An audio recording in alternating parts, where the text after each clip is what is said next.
The courthouse steps were cold beneath my feet as I clutched the deed in my trembling hands, watching my cousin, Jerry Watson, storm away from the building. His lawyer had just told him that his 3 years of squatting on Uncle Joshua's ranch meant nothing. The property was mine, legally and completely. I was 18 years old, fresh out of Riverside Children's Home, and I owned 200 acres of Montana ranch land that I'd never even seen until yesterday. Jerry turned back one last time, his face twisted with rage. "You think you've won something, Alan Cook? That place will eat you alive. You don't know the first thing about ranching, about this land, about what Joshua really was." His words echoed across the courthouse plaza as he climbed into his rusted pickup truck. "You'll be begging me to take it off your hands within a month." I watched him drive away, dust kicking up behind his tires, and felt the weight of the deed in my hands. 3 days ago, I was counting down my final weeks at the orphanage, wondering where I'd sleep after my 18th birthday. Now I owned more land than I could walk across in a day, but Jerry's words stuck with me because part of me wondered if he was right. What did I know about ranching? What did I know about anything beyond institutional meals and shared dormitories? The story really begins 6 months earlier, in the cramped office of Mrs. Sharon Anderson, the caseworker who'd been managing my files since I was 14. I was sitting across from her metal desk, filling out college applications I couldn't afford and then job applications for positions that barely paid enough for a studio apartment. The fluorescent lights hummed overhead, casting everything in that familiar, sickly yellow glow that I'd grown to associate with government buildings. "Alan," she said, looking up from a manila folder thick with my paperwork, "I have something unusual here. A letter came for you through the state system. It's from a law firm in Montana." My heart stopped. In 18 years, I'd received exactly 3 pieces of personal mail. Birthday cards from a teacher who'd taken an interest in me during middle school. No family had ever reached out. No relatives had ever claimed me. The state had tried to locate family when I was younger, but the searches always came up empty. "Montana," I repeated, taking the official-looking envelope from her hands. The return address read Lewis and Associates, Attorneys at Law, Millfield, Montana. "Go ahead," Sharon said gently. "Open it." My hands shook as I tore the envelope. The letter was typed on expensive paper, formal and legal, but the words hit me like a physical blow. "Dear Mr. Cook, we regret to inform you of the death of your uncle, Joshua Lewis, who passed away 3 months ago. According to his will, filed with this office, you are the sole beneficiary of his estate, including a 200-acre ranch property and all associated assets. Please contact our office at your earliest convenience to discuss the inheritance process." I read it 3 times before the words made sense. Uncle, I had an uncle. Had an uncle. He was dead now, and I'd never even known he existed. "Sharon," I whispered, "I have family." She leaned forward, reading over my shoulder. "Had family, honey. I'm so sorry." But I wasn't sorry, not entirely. For the first time in my life, I belonged somewhere. Someone had claimed me, even in death. Someone had thought I was worth remembering in a will. Before we see how this ends, tell us where you're watching from and hype this video in the comments. This story gets wild, and I want to know if you've ever inherited something that changed your whole life. The next few weeks passed in a blur of phone calls and paperwork. The lawyer, Ryan Harris, was patient with my questions. He explained that Joshua Lewis had been my father's older brother, that he'd been looking for me for years through private investigators. He'd found me just months before his death, but had been too sick to make contact. "He wanted to meet you," Ryan told me during one of our calls. "He talked about it constantly those last few weeks. He said he had so much to tell you about your father, about the family. He left letters for you, along with the property." The ranch was called the Double J, named for Joshua and my father, James Watson. They'd built it together in their 20s, before my father left Montana for reasons Joshua had never fully understood. The property had been struggling financially for years.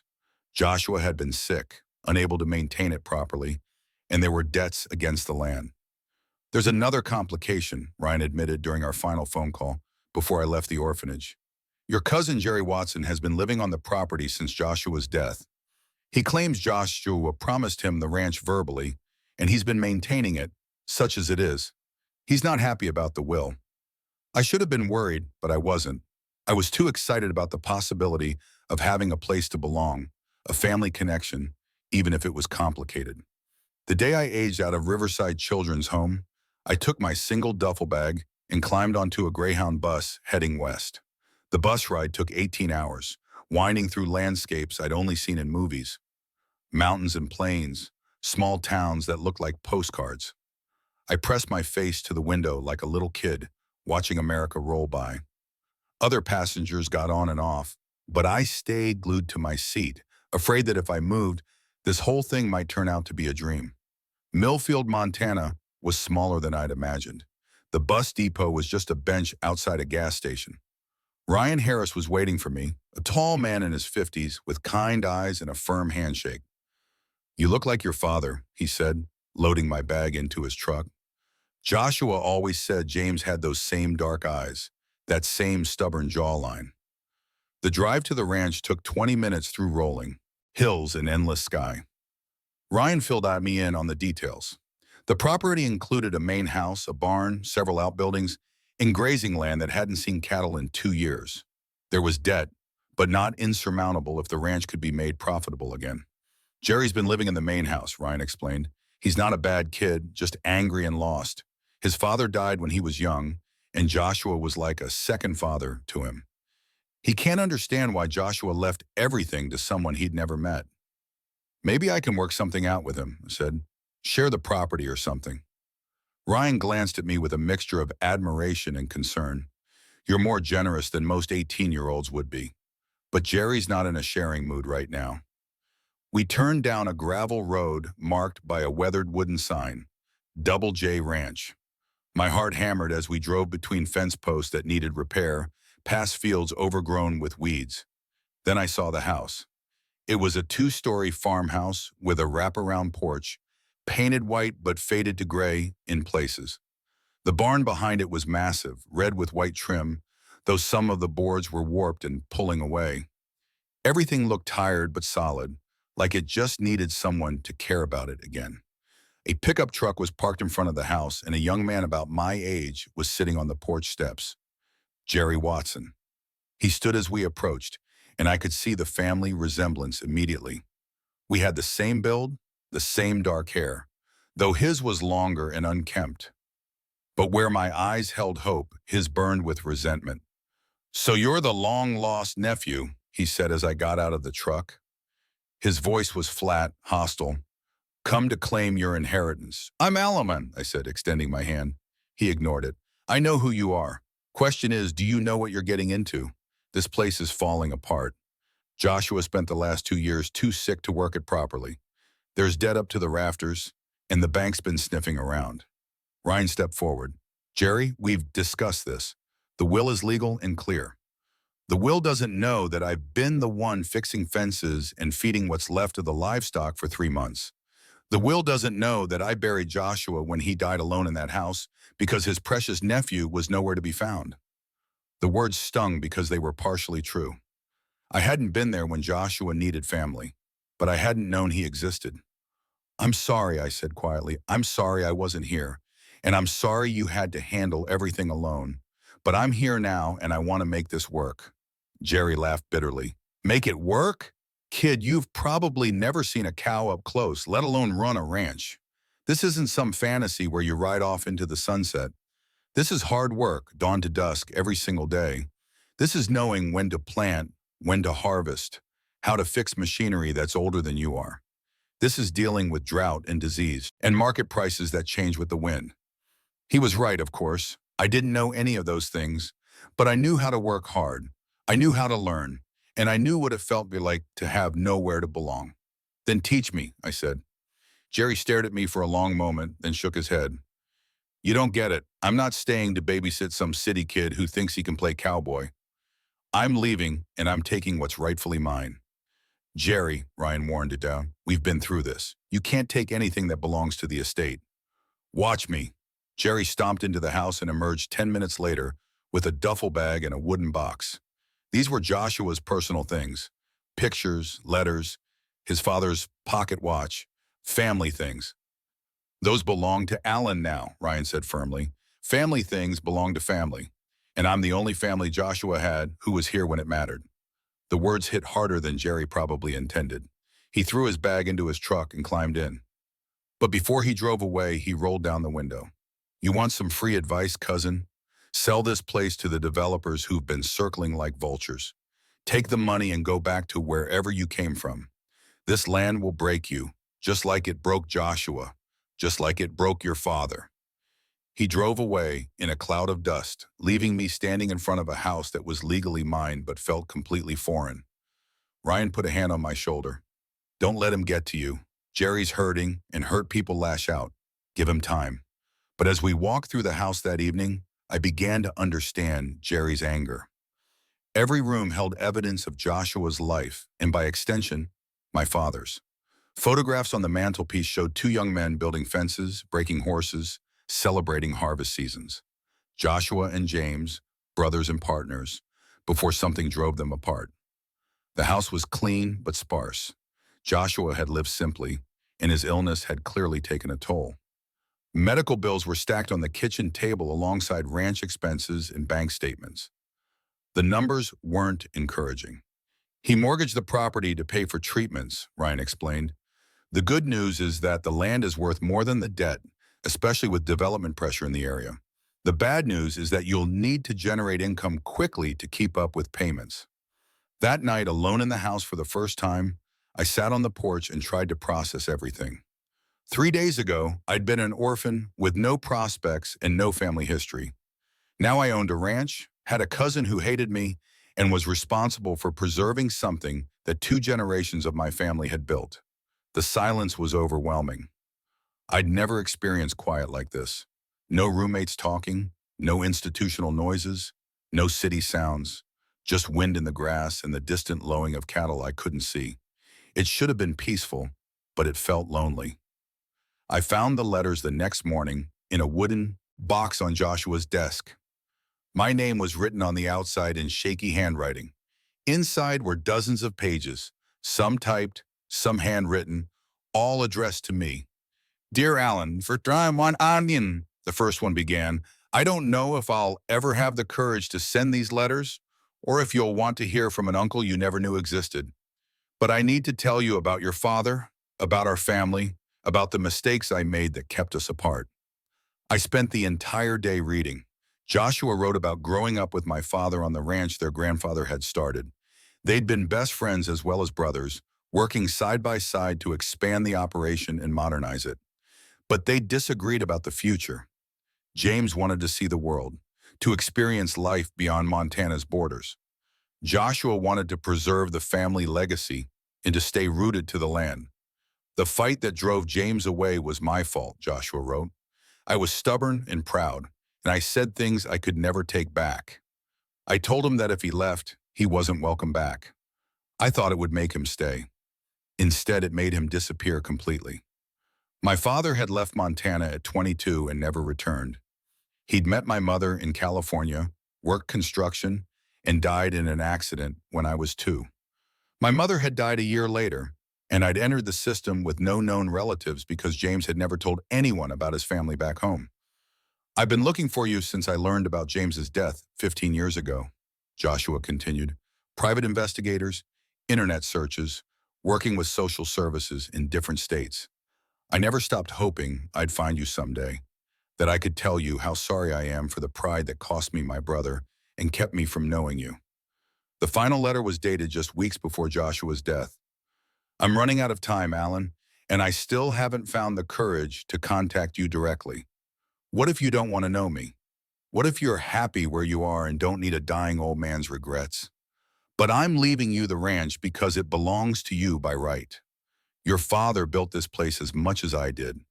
His dreams are in every fence post, every building, every acre. Maybe you'll want to sell it, and I'll understand.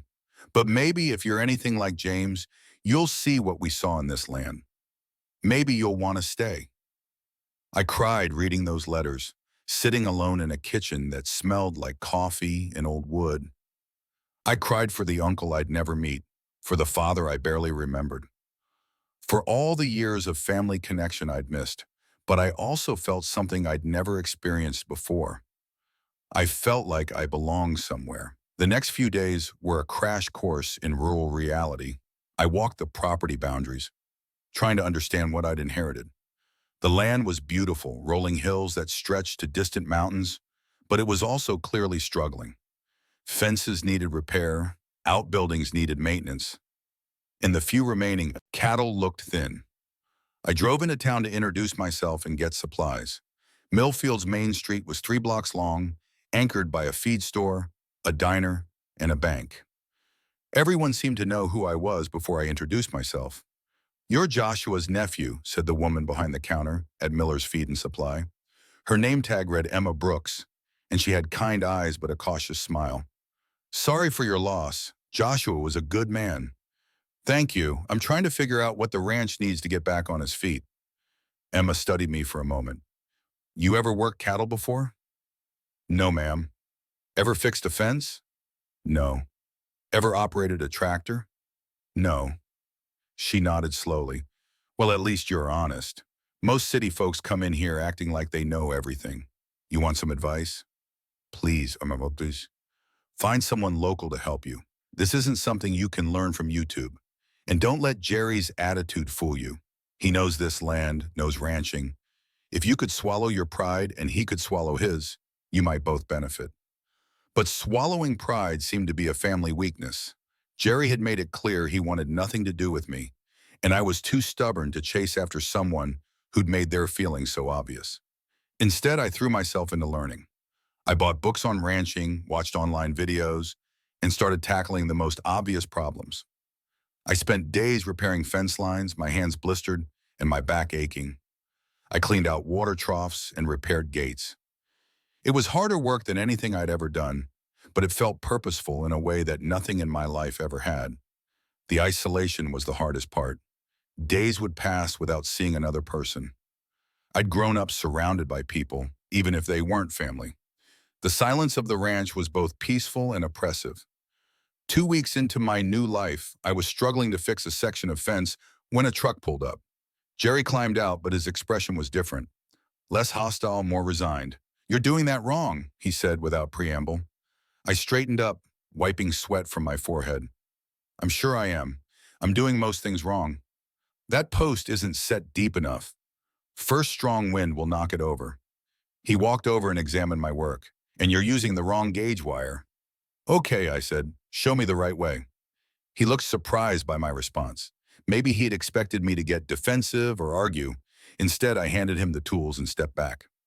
For the next hour, Jerry worked without speaking, resetting the post and restringing the wire with practiced efficiency. I watched carefully, asking questions when I didn't understand something. Gradually, his answers became more detailed, more helpful. "Why are you helping me?" I finally asked. Jerry paused, leaning on a fence post. "Because this place matters more than my hurt feelings. Joshua loved this land, and so did your father. Letting it fall apart because we can't get along would be disrespecting both of them." "Does this mean you want to work together?" "I don't know what I want," Jerry admitted. "I'm angry, Alan. I'm angry that Joshua's gone, angry that he left everything to someone he'd never met, angry that I don't have anywhere else to go. I've been living here for 3 years, working for Joshua, learning from him. This feels like home to me." "It could still be home," I said carefully. "There's enough land for both of us." Jerry shook his head. "It's not that simple. You own it. I'd be working for you, living on your property. That's not the same thing." "Then let's make it the same thing. Let's be partners." "Partners?" Jerry laughed, but not unkindly. "You don't know the first thing about ranching."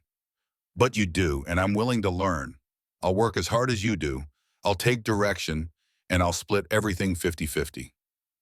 Jerry stared at me for a long moment. "You do that? Give up half of your inheritance to someone you barely know?" "You're not someone I barely know. You're family, and you were here when Joshua needed someone. That counts for something." Jerry didn't answer that day, but he came back the next morning with coffee and tools. We worked side by side, repairing fences and clearing irrigation ditches. He taught me to read the land, to spot signs of disease in cattle, to operate machinery that was older than both of us combined. "Your father was the one with the vision," Jerry told me as we worked. Joshua always said James could see possibilities where others saw problems. He's the one who convinced Joshua to expand the grazing operation, to modernize the barn. What happened between them, I asked. Joshua's letters mentioned a fight, but he didn't give details. Jerry was quiet for a while, focusing on the fence wire he was stretching. From what Joshua told me, it was about change. James wanted to try new things, take risks. Joshua wanted to stick with what worked. They argued about everything toward the end. Whether to take out loans for expansion, whether to try organic certification, whether to sell some acreage to developers. Who was right? Both of them, probably. James was right that they needed to adapt to survive. Joshua was right that change for its own sake could destroy what they'd built, but they were too proud to find a middle ground. As the days passed, Jerry and I developed a working rhythm. He handled the cattle and the heavy machinery, while I focused on repairs and maintenance. Evenings, we'd sit on the porch and plan the next day's work. Slowly, Jerry began to open up about his own story. He'd grown up in town, the son of Joshua's younger sister. His father had died in Afghanistan when Jerry was 12, and his mother had struggled with depression and alcohol. Joshua had become a father figure, teaching Jerry about ranching and giving him a place to belong when home became impossible. I dropped out of high school to work here full-time, Jerry admitted. Joshua tried to talk me out of it, said education was important, but I couldn't stand being in town, watching my mom drink herself to death. This place saved me. Where is she now? I asked. Died 2 years ago, liver failure. Joshua was the only family I had left, and then he got sick. Jerry's voice was quiet. I thought if I could just keep the ranch going, prove that I belonged here, maybe he'd leave it to me. When he died and I found out about you, it felt like losing everything all over again. I understood then why Jerry had been so angry. This wasn't just about property or money. It was about belonging, about having a place in the world. The same thing I'd been searching for my entire life. You do belong here, I said. More than I do, probably. You've earned it. But you own it. We could change that, make it legal. Real partnership, equal ownership. Jerry looked at me skeptically. You'd really do that? Sign over half the ranch to someone you've known for 3 weeks? You're not someone I've known for 3 weeks. You're my cousin. You're the person who buried my uncle and kept his dream alive when he couldn't do it himself. You're the person who's teaching me everything I need to know to make this work. And if it doesn't work, if we lose the ranch anyway, then we lose it together as family. That night, Jerry moved his things back into the main house. We called Ryan Harris the next morning to start the paperwork for a partnership agreement. Ryan was surprised but supportive. It's unusual, he admitted, but not unheard of. If you're both committed to making it work, it could be the best solution for everyone. The legal process took several weeks, during which Jerry and I continued learning to work together. We had our disagreements. Jerry was impatient with my inexperience, and I sometimes felt overwhelmed by how much I didn't know. But we were both committed to making it work. The breakthrough came during our first cattle roundup. We were moving the herd to a different pasture, and I was nervous about handling the horses. Jerry had been teaching me to ride, but I was still unsteady in the saddle. Just stay calm, he advised as we approached the cattle. They can sense fear. Trust your horse and trust yourself. The roundup should have been routine, but one of the older bulls decided to be difficult. Instead of following the herd, he broke away and headed toward a section of damaged fence. If he got through, we'd spend days tracking him down. Without thinking, I spurred my horse and rode to cut him off. The bull was bigger than I'd expected, more aggressive. My horse shied, and for a moment I thought I was going to be thrown. But something clicked. Maybe it was instinct. Maybe it was all the hours Jerry had spent teaching me. But I managed to turn the bull back toward the herd. Nice work, Jerry called out, and I heard genuine pride in his voice. That evening, as we sat on the porch sharing a beer, Jerry raised his bottle in a toast. To partners. To family, I replied. The partnership agreement was finalized on a crisp October morning. Ryan Harris met us at the courthouse with the papers, and we signed them in the same building where I'd first claimed my inheritance. But this time, instead of walking away with everything, I was sharing it with someone who'd earned the right to call the Double J home. This is highly unusual, the clerk commented as she notarized the documents. Most people don't give away half their inheritance. I'm not giving it away, I said, glancing at Jerry. I'm investing in the best partner I could ask for. With the legal formalities complete, Jerry and I threw ourselves into preparing for winter. There was hay to bale, equipment to winterize, and cattle to prepare for the cold months ahead. Every day brought new challenges and new lessons. I learned to read weather patterns, to spot signs of illness in livestock, to repair machinery with whatever parts we could afford. Jerry taught me the rhythms of ranch life, the seasonal cycles that governed everything from planting to breeding to market timing. Ranching isn't just a job, he explained one evening as we watched the sunset paint the mountains purple. It's a way of life. You don't work from 9 to 5 and then go home. This is home. The land, the animals, the weather, they're all part of your family. As winter settled over the ranch, I began to understand what he meant. The isolation that had seemed overwhelming in summer became peaceful in winter. Snow covered the rough edges of the property, making everything look clean and new. The work was different, but no less important. Feeding cattle in sub-zero temperatures, breaking ice on water troughs, maintaining equipment in unheated barns. But the hardest part of winter was the financial pressure. Cattle prices had dropped, and the mortgage payments didn't pause for seasonal difficulties. Jerry and I spent long evenings at the kitchen table, going over numbers and trying to make budgets work. We might need to sell some of the herd, Jerry said during one particularly difficult session. It would hurt our breeding program, but we need the cash flow. What would Joshua have done? I asked. Jerry was quiet for a moment. He would have found another way. Joshua never gave up on anything, sometimes to his own detriment. Then we find another way. The solution came from an unexpected source. Emma Brooks from the feed store mentioned that several local restaurants were looking for local beef suppliers. The farm-to-table movement was growing, even in small towns, and restaurants were willing to pay premium prices for locally raised, grass-fed cattle. It would mean processing smaller numbers more frequently, Jerry explained as we discussed the possibility. More work, but potentially better margins. We spent weeks researching the requirements for direct sales, visiting processing facilities, and meeting with restaurant owners. It was a steep learning curve, but it felt like the kind of innovation my father might have embraced. Our first direct sale was to Millfield's newest restaurant, a farm-to-table place called the Harvest Table. The owner, a chef named Susan Flores, who'd moved from Denver to escape city life, was enthusiastic about sourcing locally. This is exactly what I've been looking for, she said, examining our cattle in the pasture. Grass-fed, humanely raised, and I can tell customers exactly where their food came from. The premium prices made a significant difference in our cash flow, but more importantly, it connected us to the community in a new way. People knew where their food was coming from, and they knew us as the people who raised it. Your father would be proud, Jerry said after our third successful delivery. This is exactly the kind of thinking he brought to the ranch. Innovation without losing sight of the fundamentals. Spring brought new challenges and new opportunities. We expanded our direct sales program, adding 2 more restaurants and a small grocery store in the county seat.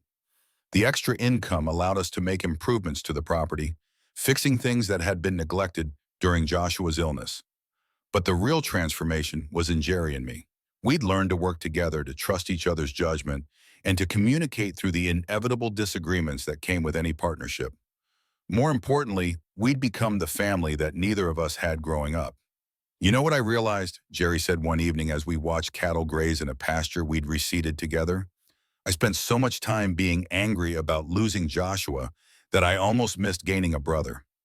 The word hit me harder than I'd expected. Brother, I'd never had a brother, never had anyone who understood what it meant to belong somewhere. I never had a brother either, I said quietly. I never had anyone who'd teach me things just because they cared about me succeeding. Well, you do now. By our second summer together, the Double J was thriving in ways it hadn't for years. Our direct sales program had expanded to include a weekly farmers market booth, and we were getting premium prices for our grass-fed beef. More importantly, we'd built relationships throughout the community that made us feel like we belonged. The transformation wasn't just financial. Jerry had enrolled in online courses to get his GED, something Joshua had always encouraged him to do. I was taking agricultural extension classes, learning the science behind the practical skills Jerry had taught me. Education doesn't replace experience, Jerry said as we studied together at the kitchen table, but it helps you understand why things work the way they do. Our success attracted attention from other ranchers in the area. Some were skeptical of our direct sales approach, but others were interested in learning from our experience.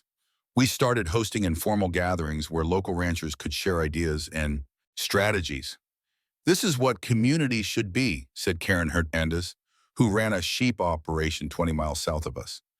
People helping each other succeed instead of competing for scraps.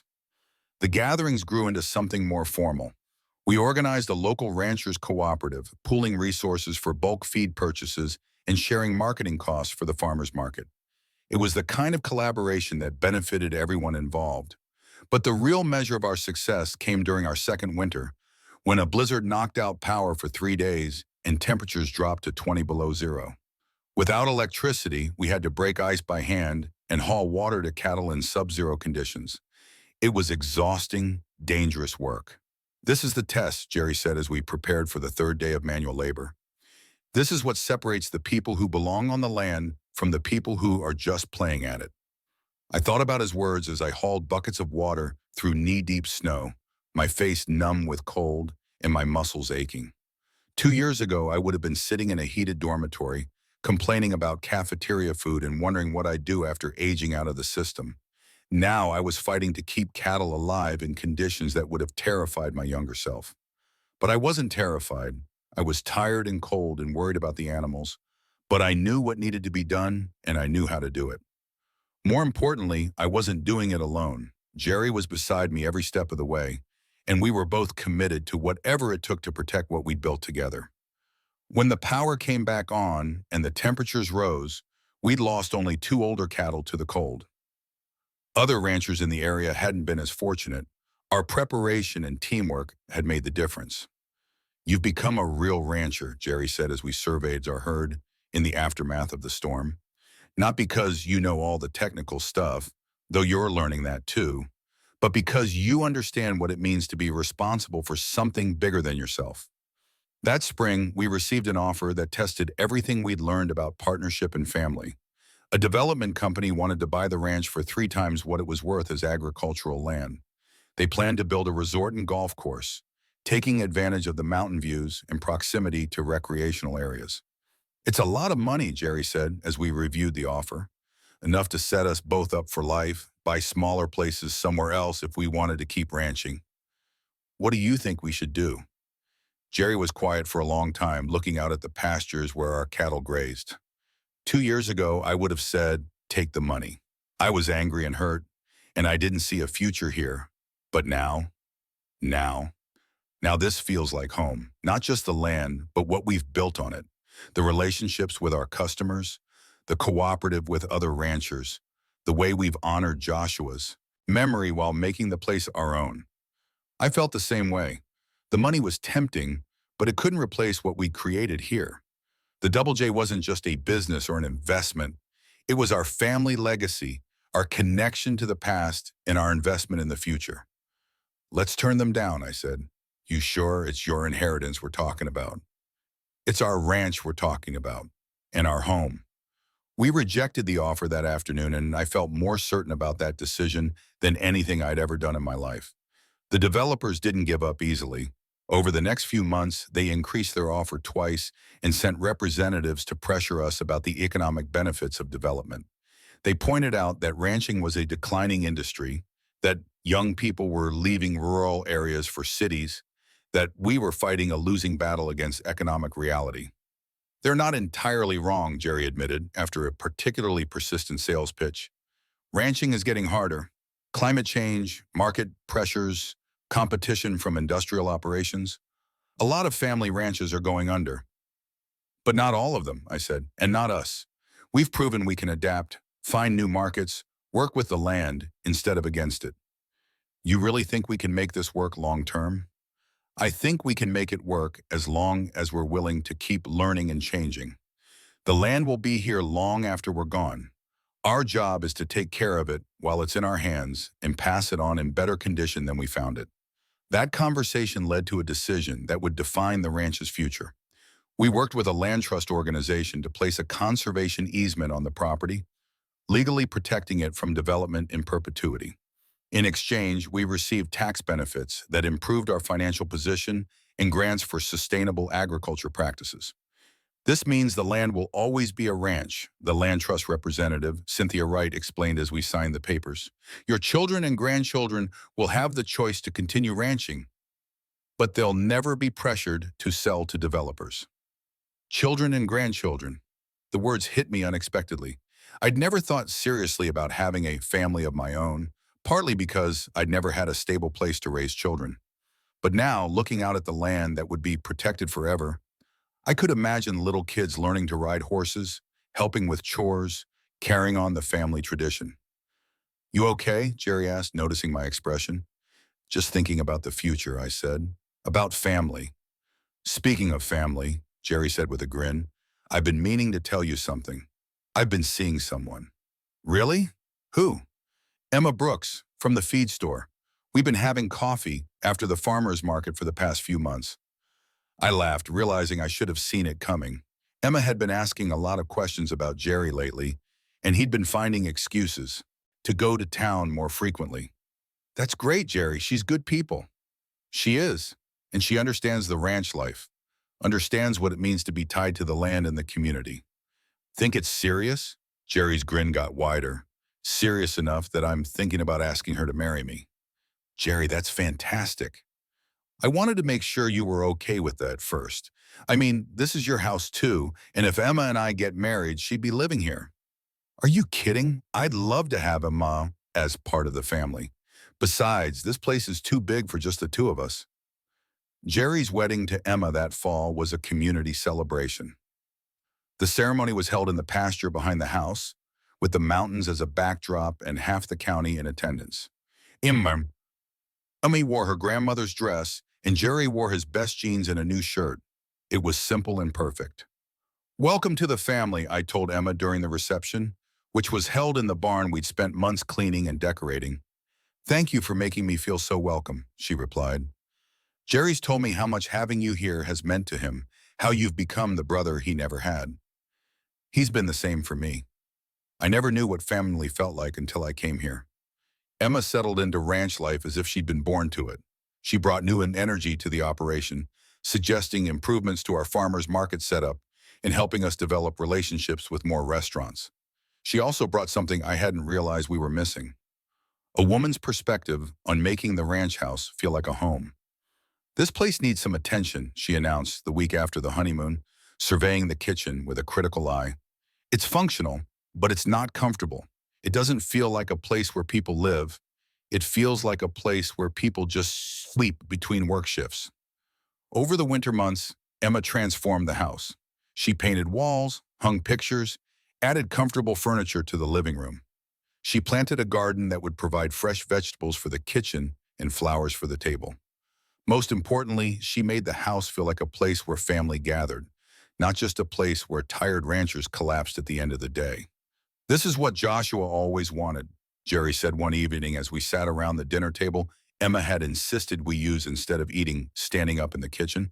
A house full of family, a ranch that supported the people who worked it, a connection between the land and the community. I think he'd be proud of what we've built, I agreed. I know he would be. You've honored his memory and your father's legacy in ways that go beyond just keeping the ranch running. You've made it something better than it was before. 3 years after Emma joined our family, the Double J was unrecognizable from the struggling operation I'd inherited.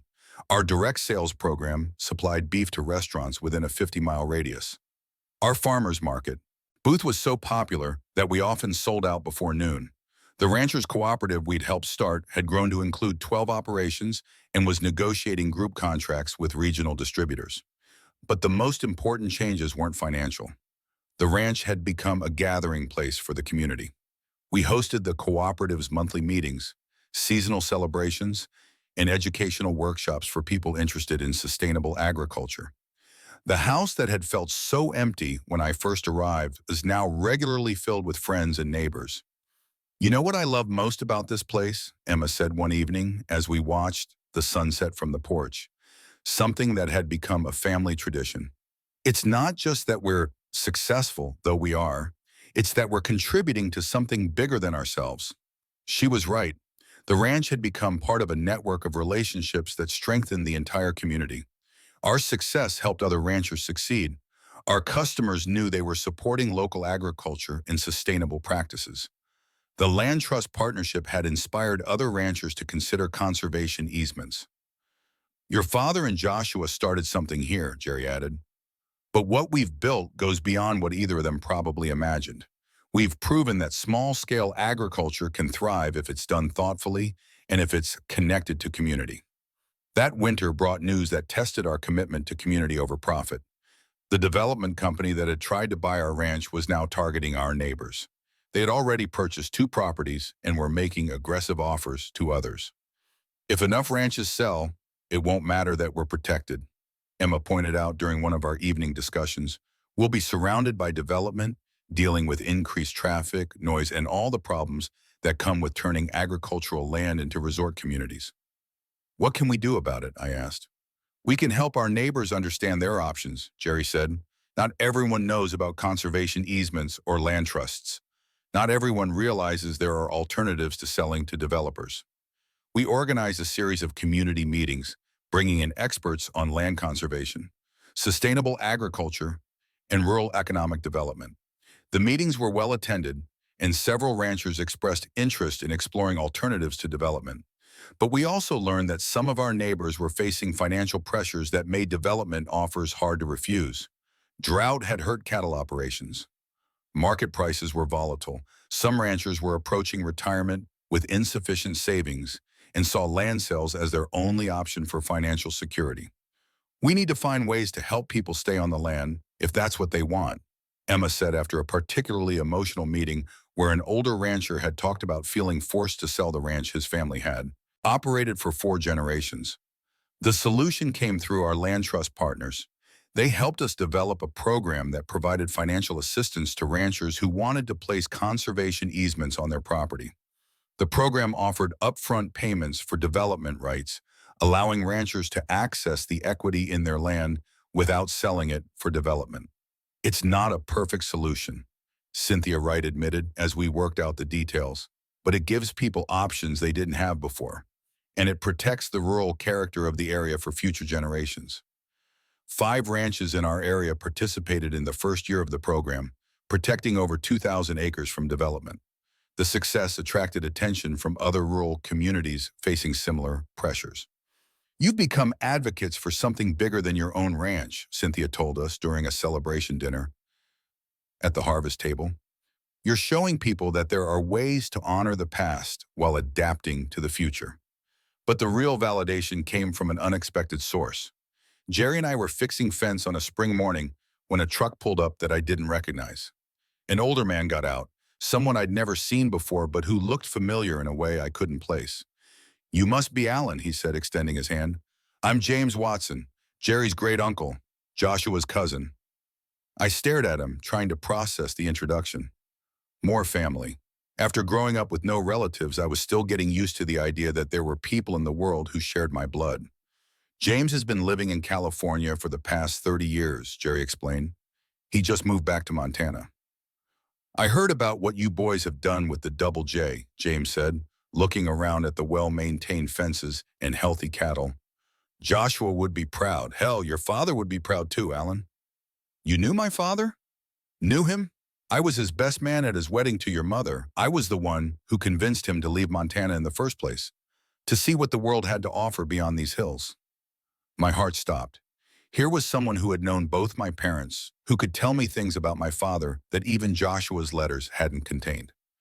"Would you tell me about him?" I asked. James smiled, and I saw my father's eyes in his face. "Son, I've got stories about James Cook that will keep us talking until dawn."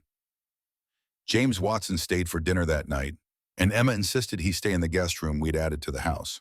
Over the next few days, he filled in gaps in my family history that I'd never known existed. "Your father was the dreamer of the family," James told me as we sat on the porch after a day spent touring the ranch. "Joshua was practical, methodical, careful.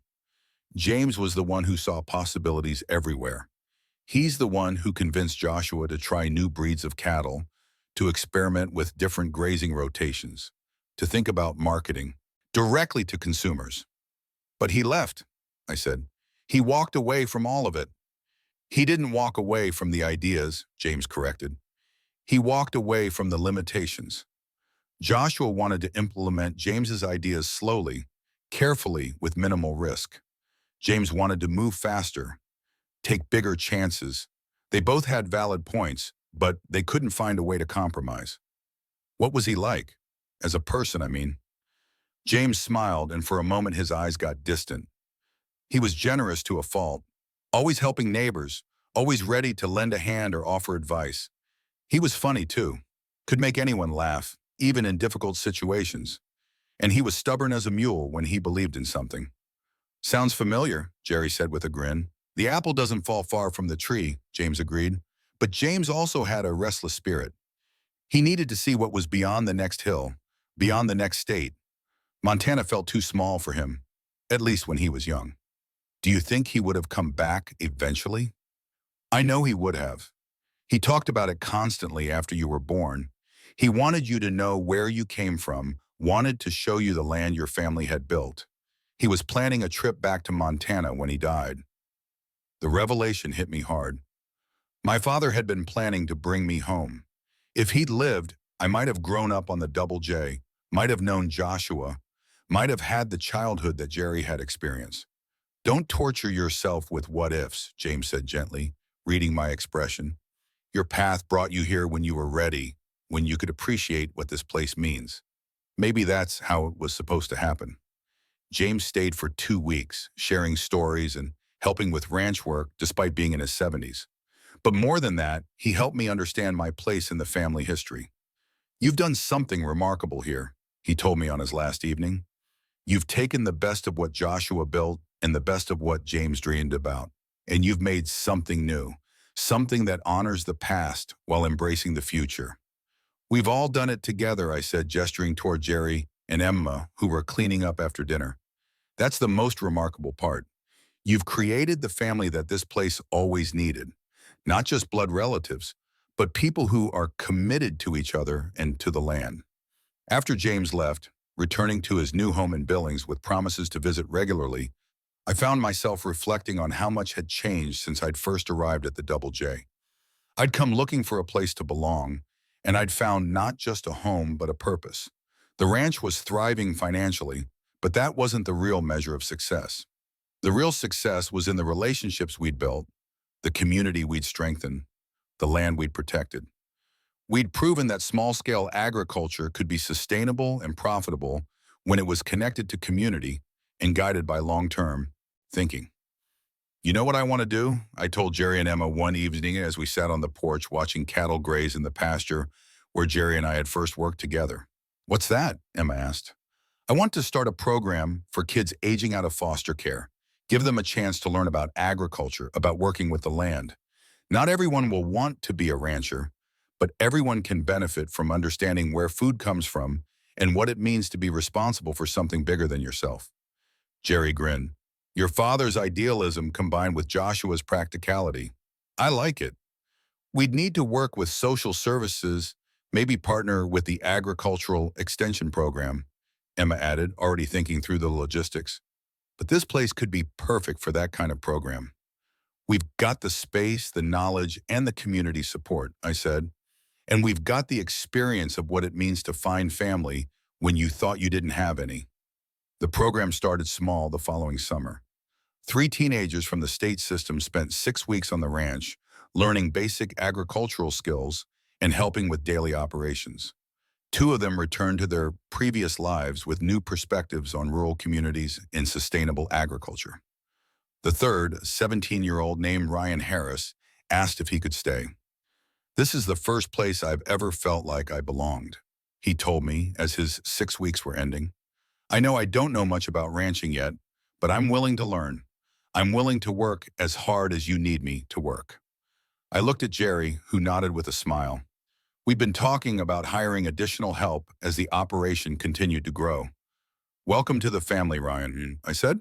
5 years later, I'm sitting on the same porch where I first talked with Jerry about partnership, watching Ryan teach a new group of foster kids how to handle cattle.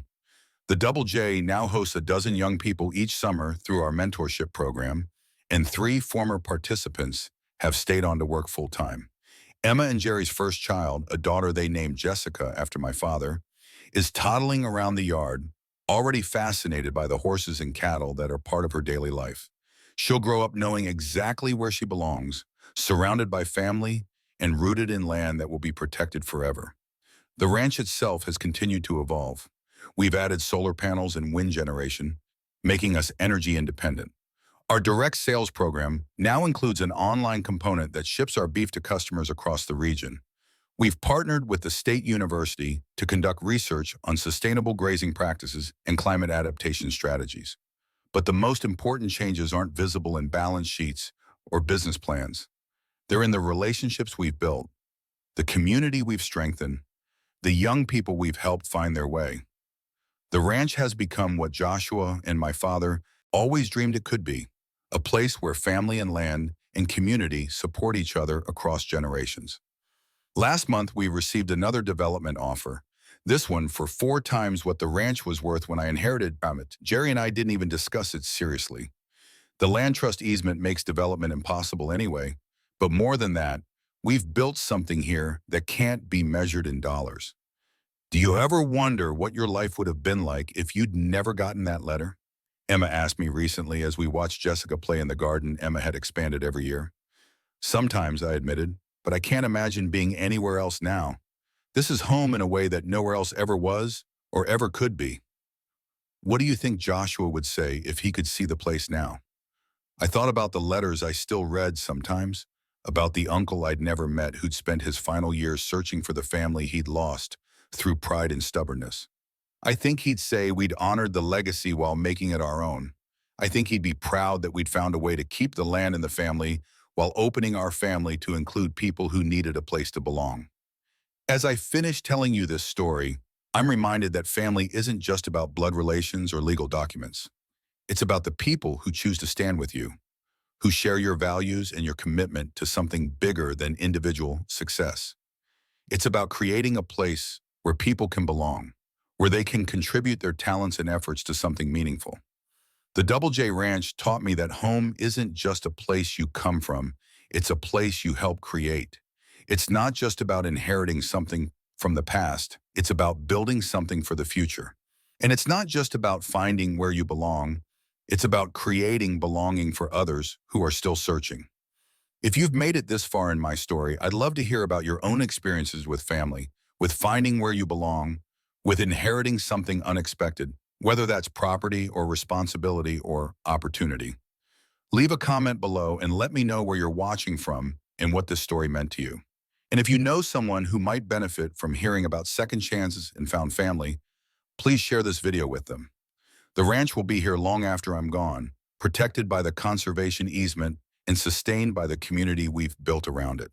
But the real legacy isn't the land itself, it's the proof that it's never too late to find your family, never too late to find your purpose, and never too late to create a home where others can belong too. Sometimes the most important inheritance isn't what someone leaves you, it's what you choose to build with the opportunity they've given you. And sometimes the family you choose is stronger than the family you're born into, because it's based on shared values and mutual commitment rather than just shared DNA. The sun is setting over the mountains now, painting the sky in shades of gold and purple that still take my breath away after all these years. Jessica is helping Jerry feed the horses, and Emma is planning next year's garden expansion. Ryan is reviewing applications from kids who want to join our summer program. And I'm sitting here on the porch of a house that's become home to more people than Joshua ever imagined when he left it to a nephew he'd never met. This is what belonging feels like. This is what family means. And this is what happens when you're brave enough to accept an unexpected inheritance and generous enough to share it with people who need a place to call home.